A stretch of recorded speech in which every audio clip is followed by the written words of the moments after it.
Oi, gente, tudo bem? Como vocês estão? Hoje eu quero compartilhar uma palavra com vocês, uma palavra sobre acreditar, sobre fé. Hoje de manhã eu estava fazendo um estudo sobre o Êxodo, sobre o povo de Israel no deserto. E aí a gente vê algumas nuances desse povo no deserto, né? Quais são as nuances? Um povo que viu muitos milagres, já saiu do Egito vendo muitos milagres, já saiu do Egito vendo pragas, vendo o Senhor mover por eles, já saiu do Egito vendo o mar se abrir para eles passarem, tantas alegrias que aconteceram. E durante um processo, durante o deserto, também vários milagres, maná, codornizes, enfim, nuvem de fogo, e muita coisa. Diariamente, os milagres se mostravam para eles, Deus se mostrava para eles através dos milagres. Mas mesmo assim, um povo que reclamava e murmurava constantemente. Um povo que talvez seja você e eu. Um povo que talvez a gente esteja pronto para apontar e para criticar. Mas um povo que sou eu e você. Quem somos nós no deserto? Nós somos pessoas que volta e meia se desespera.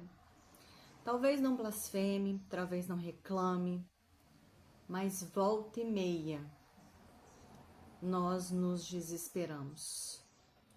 Nós cremos mais na circunstância do que no poder de Deus.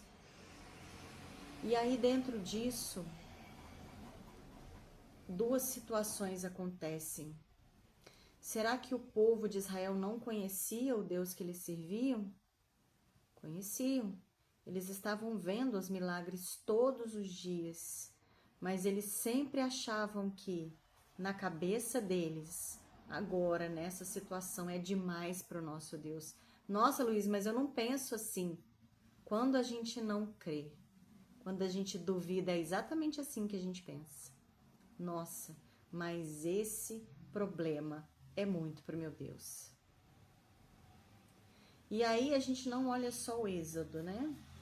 A gente olha um Deus que faz milagres há muitos, muitos e muitos e muitos milênios. Deus que criou, Deus que na época de Jesus, ele curou cegos, curou surdos, curou coxos e inúmeros outros milagres que Jesus fez na frente de todo mundo, sem nenhum tipo de esconderijo ou nada desse tipo. E hoje nós entendemos que talvez ele não possa resolver uma situação que nós estamos tão simples, que hoje ele não possa, tão simples aos olhos dele, tá? Mas aos nossos olhos não, nossos olhos é difícil. Então o que acontece? Talvez falar de fé seja mais difícil do que viver, e efetivamente é. Porque a gente sempre pensa nas circunstâncias, sempre olha as circunstâncias e nunca lembra de quem é o nosso Deus. Então hoje eu quero contar para vocês algo que Deus ministrou ao meu coração ontem. Eu passei algumas semanas para trás muito difíceis, com muitas dores no meu coração, com muitas dúvidas em relação a várias situações da minha vida. E aí Deus me levou a revisitar o meu quadro de profecias. O que é isso? Eu tenho um quadro na minha casa onde eu coloco todas as profecias que eu já recebi, todas as palavras que Deus ministrou ao meu coração, todas as palavras rema, né? Todas as confirmações que eu recebi sobre essas palavras. E dentro disso, eu coloco nesse quadro. E Deus me pediu para que revisitasse esse quadro, para que eu pudesse lembrar das coisas que Ele prometeu e que Ele vai cumprir, e também das coisas que Ele já fez. Porque esse quadro, ele tá ali desde que eu praticamente me converti. Eu fiz esse quadro 1 ano depois, mais ou menos, que eu me converti, comecei a fazer. E aí esse quadro, muitas coisas desse quadro já se cumpriram. Então ele me levou a visitar esse quadro, para me lembrar de que ele já fez e que ele vai continuar fazendo.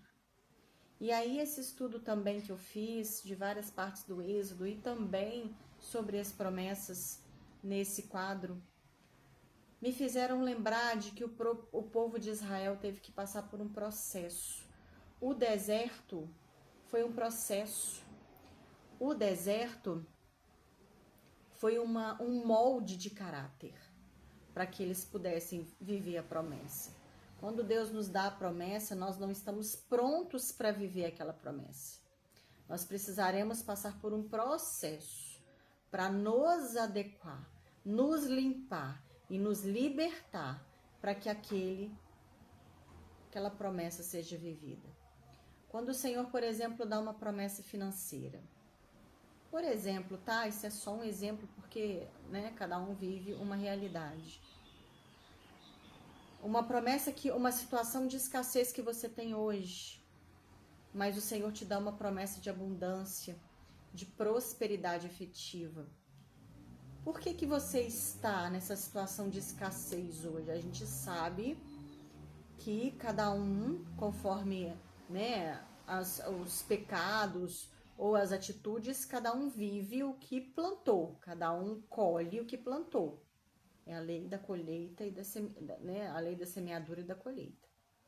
Então, se eu estou vivendo hoje, eu plantei em algum momento o que eu estou vivendo hoje. Então, se eu estou vivendo hoje escassez, eu plantei um dia escassez.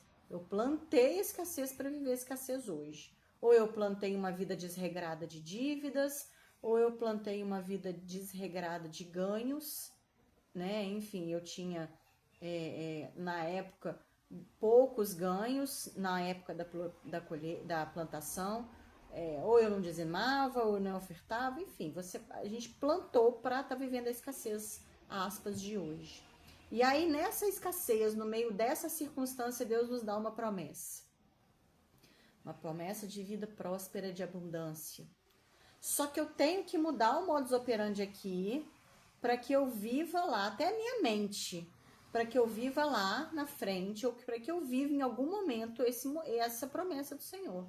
E aí, dentro desse processo, desse limbo, dessa linha entre a promessa e viver a promessa, Deus vai moldar o nosso caráter, moldar o nosso plantio para que a nossa colheita possa ser a promessa que Ele deu.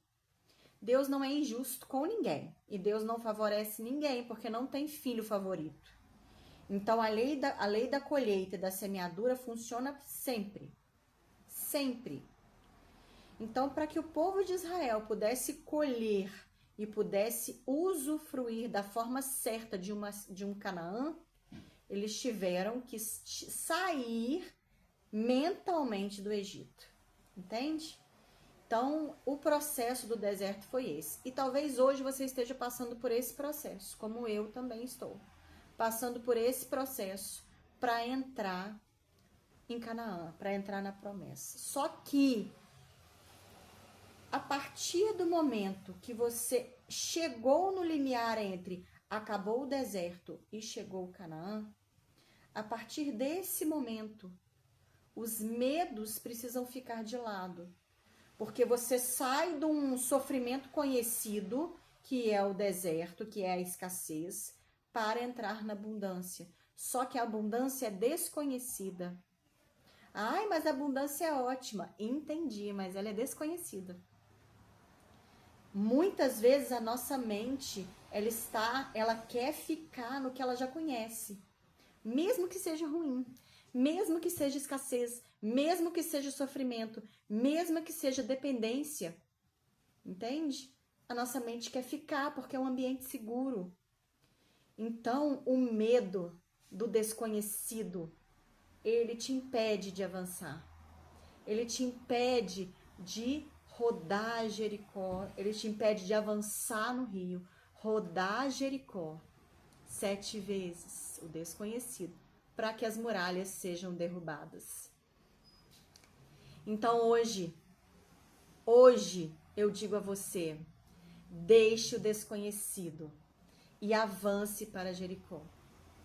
Porque o desconhecido vai te levar a lugares onde Deus quer te levar.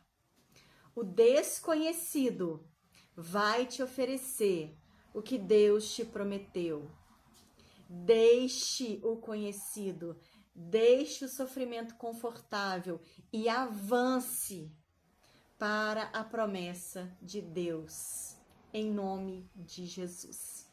Deus te abençoe. Até o próximo vídeo, se Deus quiser.